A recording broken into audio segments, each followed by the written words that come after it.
domestic priorities? The first thing I think everybody should keep in mind is that all of these conflicts the U.S. is pursuing are all interconnected. If you look at Iran, what is Iran? It is one of the core pillars of multipolarism. They're trying to strike at and collapse Iran in order to collapse multipolarism. So we hear about President Donald Trump supposedly wanting peace with Russia, which at this point I think everybody can see through as laughable, as a transparent ploy that I think Russia saw through for the very first moment it began. But if you collapse multipolarism by trying to take out Iran as a pillar, you're collapsing it on the head of Russia and also China. At the same time, the U.S. is pursuing an expanded confrontation and perhaps war with China. So how could you be doing that to Iran and China and many other places as well, while supposedly making peace with Russia? It just doesn't add up at all. Now, this is part of an agenda that stretches back decades.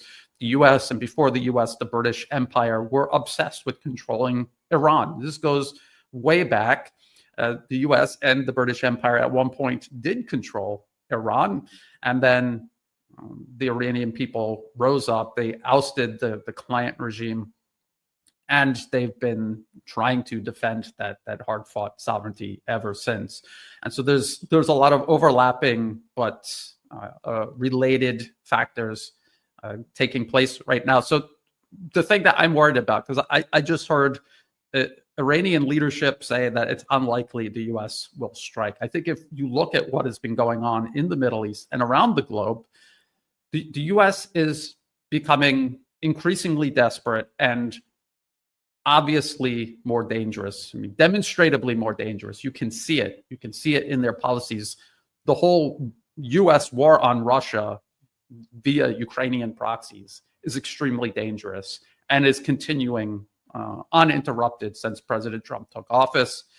This U.S. war on Yemen right now, taking place right now. They're bombing Yemen right now. They just rearmed Israel. You know, this ceasefire, this wasn't a ceasefire. This was a pause to rearm Israel, to restart hostilities against the Palestinians. And they're mass murdering Palestinians right now. They're doing it very deliberately. This is a very deliberate provocation to keep the entire region on edge and pushing it over the cliff of regional conflict.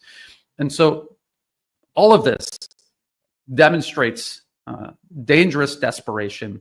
And I don't think anybody should underestimate both the will of America to try to fight its way out of this corner it's unnecessarily painted itself into, and the level of death and destruction the U.S. is still capable of. Yeah, what's interesting is that Donald Trump on Truth Social now has said that these reports are greatly exaggerated about the threat of war, even though it was him that actually said it. Iran hasn't backed down from these threats. Iran has stood pretty tall, and they have rejected direct talks with the United States under pressure, and said that they will hold indirect talks about any issue because Iran wants to alleviate sanctions. But there's been a lot of commentary because all of this is about Iran nuclear threat. What's your take on this? Because this is supposedly the source of enmity toward Iran. Yeah, well, it's all predicated on the supposed nuclear threat Iran poses. But as I've pointed out over many years, U.S. corporate financier-funded think tanks, the actual interest driving U.S. foreign and domestic policy, they have for many years, they've said, you know, if Iran were ever to acquire nuclear weapons, it would be only as a deterrent. Everything that they do is done in self-defense against what they admit is always a looming U.S. threat against the entire region. They admit this in their policy papers that are publicly published, just nobody reads them. The Rand Corporation and the Brookings Institution put out papers in 2009 going into this in depth. And they said that if, especially the Rand Corporation said that if Iran were ever to acquire nuclear weapons, they would be under the control of elite Iranian military units that already possess strategic weapons that Iran tightly controls. They do not proliferate these weapons across the region, and they don't use these offensively. They only use it as a deterrent. So if they were to acquire nuclear weapons, this is exactly what they would use them for, as a deterrent, as a defense against ever-looming U.S. aggression.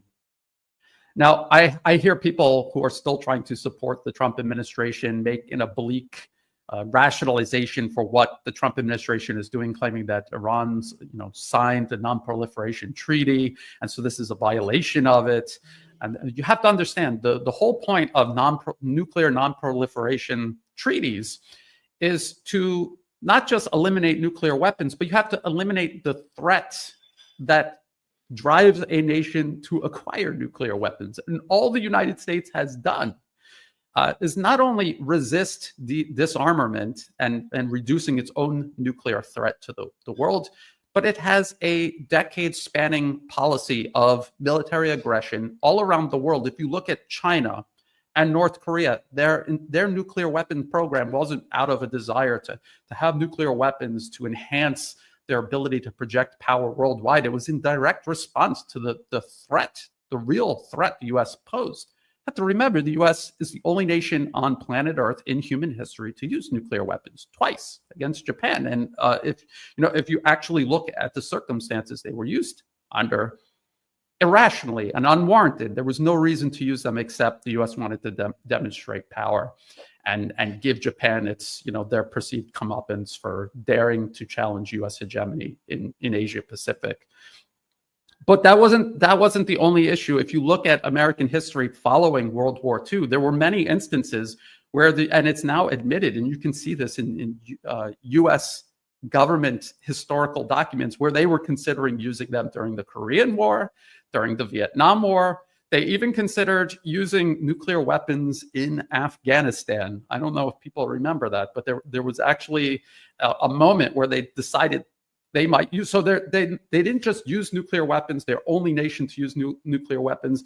They not only have them pointed at other nuclear armed nations, they have even considered using them against non-nuclear armed nations. And that is in combination with America's decade-spanning use of military aggression through conventional means against all nations on Earth. All nations on Earth face this threat. So this is what Iran is reacting to say they signed the treaty, so they have to stick to this treaty.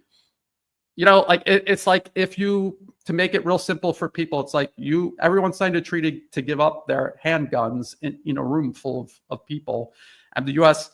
is keeping their handgun. And not only that, they're going around the room shooting people randomly. And they said, if you try to pick up a gun and defend yourself, we'll shoot you sooner rather than later. But everyone is eventually going to get shot. So this is the logic that people labor under, trying to make that argument. I would say Iran would be irrational and radical for not wanting a nuclear deterrence at this point, considering what the United States has done over the decades and is still doing along and even still inside Iranian borders. Yeah, when you're talking about the history of U.S. proliferation and threats of using nuclear weapons following their use of nuclear weapons, China, I think they were able to develop their first in 1964. I think they finished, but before that, they had been threatened with nuclear weapons multiple times by the United States in the Taiwan Straits crises. So, and the Korean War. So immediately China put up a no first use policy, and it still holds to this day. So it's not as if nuclear weapons can't be regulated, can't act as an effective deterrent, which they have for DPRK, for Russia. If a war were to begin between the United States and Iran, what would be these catastrophic consequences that Russia is talking about? Because it appears to me that the warning here is that these consequences will be far-reaching and not simply affecting Iran. I mean, obviously, just one more thing I want to touch on, because I saw someone bring it up in the comment section, and I'm glad they did this. There was already a nuclear deal between the U.S. and Iran, and it was under the Trump administration, where the U.S. unilaterally withdrew from it without any sort of real reason or evidence or basis. They just unilaterally withdrew. They said, this is not a good deal, and we're withdrawing from it. And I just want to point out that in the 2009 Brookings Institution paper, Which Path to Persia, they even said, they proposed making a deal with Iran, deliberately sabotaging it, blaming its collapse on Iran and using that as a pretext to place additional economic and military pressure on Iran, which is literally and exactly what the Trump administration did. It was a two-part plan that began under the Obama administration, was handed off to the Trump administration. They both played their parts in cooperation with one another, not in opposition of each other. And now the Trump administration, who unilaterally walked away from the previous nuclear deal, is demanding that Iran sign another deal with this obviously unhinged, unreliable, untrustworthy party, the United States. And under what authority is the U.S. demanding all of this of Iran in the first place? Who designated them the party to pursue this with Iran? Nobody. So again, people have to go to square one with this and see if this adds up even from the beginning, and it doesn't. Now, Danny, you're talking about what are the consequences of a war with Iran. I mean, you could already look at what U.S. war all across the Middle East has done to the world, and the destabilization that it causes in terms of populations shifting, people fleeing by the millions from these conflicts, the damage that it does economically. The Middle East is decades and decades behind where it should actually be if it was just left alone and allowed to develop along its natural the natural course of things. And Iran is a hydrocarbon producer. They produce and export energy. China is a consumer of this energy. And so this isn't just some, I see a lot of people say, oh, the U.S. is doing this because of Israel. The U.S. and before that, the British Empire were obsessed with Iran before there was an Israel.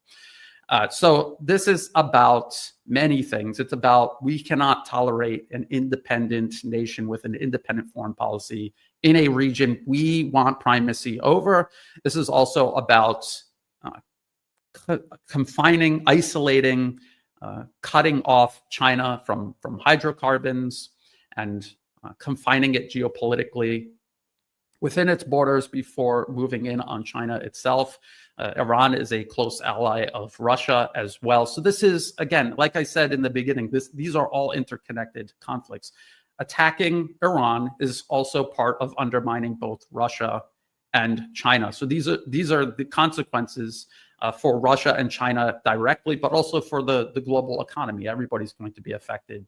The Strait of Hormuz, all the energy that transits, the ability of a spreading conflict across the region between the U.S. and Iran, affecting energy infrastructure outside of Iran, is a very real possibility.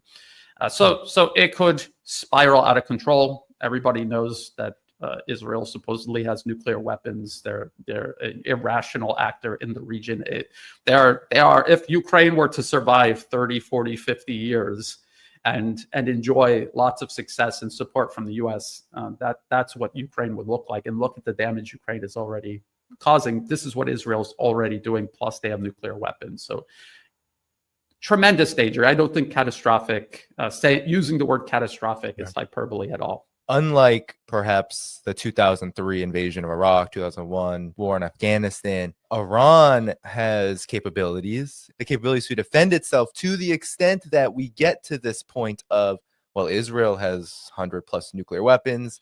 The United States is bombing Yemen, but bombing Iran probably it would be very difficult to undertake a so-called successful operation there of regime change, hence why Iran is still around today. So there is, I think, a lot of consequences to this that will explode, and not just in the faces of the multipolar world, because it would be extremely damaging for Russia, for China, for especially Iran, but it would be damaging to the United States, to Israel. It has far-reaching consequences, and I'm not so sure Donald Trump fully understands when he so glibly talks about bombing Iran. I would just warn people against underestimating America's capacity, again, to cause death and destruction, to topple nations that we all thought were, not untouchable, but probably would have resisted collapse by the US. Remember Syria. I mean, Syria is the biggest warning for everybody.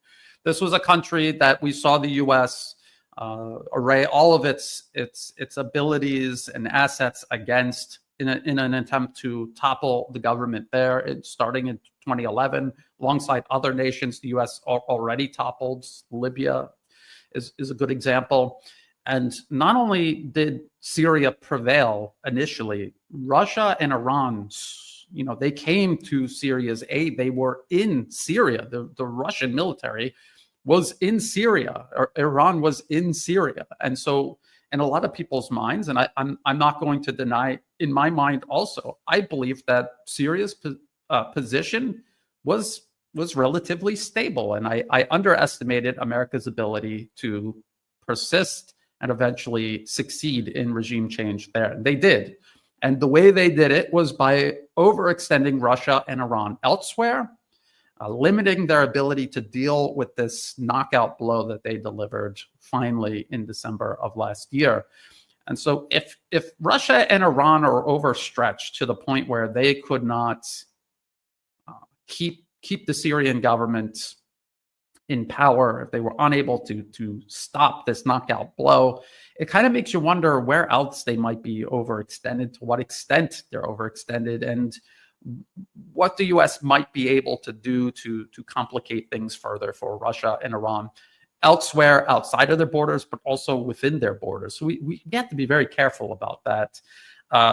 Yes, Iran has capabilities. We have seen those capabilities against U.S. bases across the region, against Israel itself. We've seen the attempts by Israel to carry out strikes against Iran, and there's some questions about how successful they were. I think if they were, really I don't know if you've seen the videos, Brian, of Iran, the Iranian military, IRGC, at least the IRGC portion, but Iran has been posting videos on the regular since these threats have emerged, of their massive underground missile cities, testing their air defense systems, which we were told, Brian, that they were all gone. Israel had hit them. They were destroyed. All of Russia's gifted weapons were gone. It seems like that's not the case. So that's where I think this is where the complicated issue of what happens if there is an actual confrontation. It could get quite messy. Yes, I agree. I agree with that. And we see the U.S. is pulling out all the stops as B-2 stealth bombers. These are supposedly invisible to radar or less visible to radar. But we have seen weapon systems like this fail elsewhere. I mean, I think people remember the stealth fighter, the F-117 that was downed while bombing Serbia. And we have to remember that until the Syrian government collapsed and the military fled, the U.S. and Israel were reduced to using their stealth F-35 fighters, fifth generation warplanes, using them with standoff strikes, which means the planes never came in range of Syria's integrated air defense system. So if that's their problem with Syria, isn't that also going to be a problem with Iran? And as you pointed out, it's just the claim that Israel knocked out all of Iran's air defense systems in one or two strikes is absurd, just at face value. So yes, I think there's a little bit of underestimating on both sides of this conflict. Syria, we didn't know that it was such a defeated nation at that time. Like the government was defeated. There's even many of these former ministers inside of the Bashar al-Assad government that have stayed in power and have taken the orders and jobs given to them by the HTS. So it's defeated. Now, Iran doesn't seem defeated. Iran seems they're pushing back hard. They're showing off their weapons. They're saying they're going to build nukes if they need them. They're going to have reciprocal blows. Perhaps you can talk about this contrast between the U.S.'s capabilities, which have been diminished by Ukraine, and Iran's capabilities, which they really haven't been tested. They tested them in Operation True Promise 1 and 2, but they haven't really been tested in battle. Like, they're lacking the ability. So your thoughts on this contrast here? Well, and we've talked about this over the last year or so. Iran's biggest strategic deterrence right now is its long-range missile arsenal. This is something that they have spent years and years developing. We saw them use these missiles in the aftermath of the U.S. assassination, murder of Iranian General Qasem Soleimani. This was during the first Trump presidency, by the way. It was an absolute, utter act of war. I always hear people say President Trump never started any new wars. He didn't end any wars, but he didn't start any new wars. It wasn't for a lack of trying. He did. He desperately tried to start a war with Iran during his first administration. We saw Iran use these missiles on U.S. bases. The U.S. was given a warning before Iran struck these bases. And so they had their air defense, their missile defenses should have been active and ready, and they failed to intercept these missiles. We watched Israel fail to intercept these missiles, and we have watched over the last 3 years the collective West bleed dry their air and missile defense capabilities as they funneled them into Ukraine, where they've been exhausted and also destroyed. So what exactly do they have left? And I saw news reports that the U.S. was moving air defense and missile defense systems from Asia Pacific to the Middle East, specifically to get ready for this operation. But you have to remember, they do not have the ability to rapidly replace these capabilities. So even if they work 100%, they exhaust their missile stockpiles, they're not going to be able to build them up faster than a nation like Iran, Russia, or China can build the missiles and other threats that they're supposed to defend against. We have watched this play out in Ukraine. So that is the biggest problem I think the collective West faces. You have to remember also that it's very difficult to overthrow a nation by just bombing, and we've watched the U.S. do this over many decades, attempting to bomb nations into submission. This is very difficult to do. But we have to remember the U.S. also has a lot of assets on the ground in Iran, along Iranian borders. The overthrow of Syria and now turning it into a breeding ground for extremism. This is exactly what they did in Libya. And then from Libya, they spread out across North Africa and also to the Middle East. They literally exported terrorists from Libya to Syria to continue fighting the war there. So it's a little bit more complicated, but I think people imagining that just one air campaign against Iran somehow is going to cripple or collapse the Iranian government. I mean, unless they use nuclear weapons, but wouldn't that be the ultimate irony that they're saying we have to stop Iran because they're going to use nuclear weapons, and then the U.S. ends up using nuclear weapons on Iran. But at this point, the U.S. is so desperate and so dangerous, you really cannot rule that out. And then what will the world's reaction be to that? I can't even fathom what the world would do in reaction to that. But we're at a very dangerous juncture where it becomes difficult to predict what will happen because the U.S. has become so irrational. And we could talk about this vis-a-vis China, this idea that the U.S. wants to maintain hegemony over the planet, despite being 4 or 5% of the global population, and the balance of power decisively shifting away from the collective West. I mean, that is irrational to begin with. So everything that follows from that becomes detached further and further from reality, becomes more and more dangerous.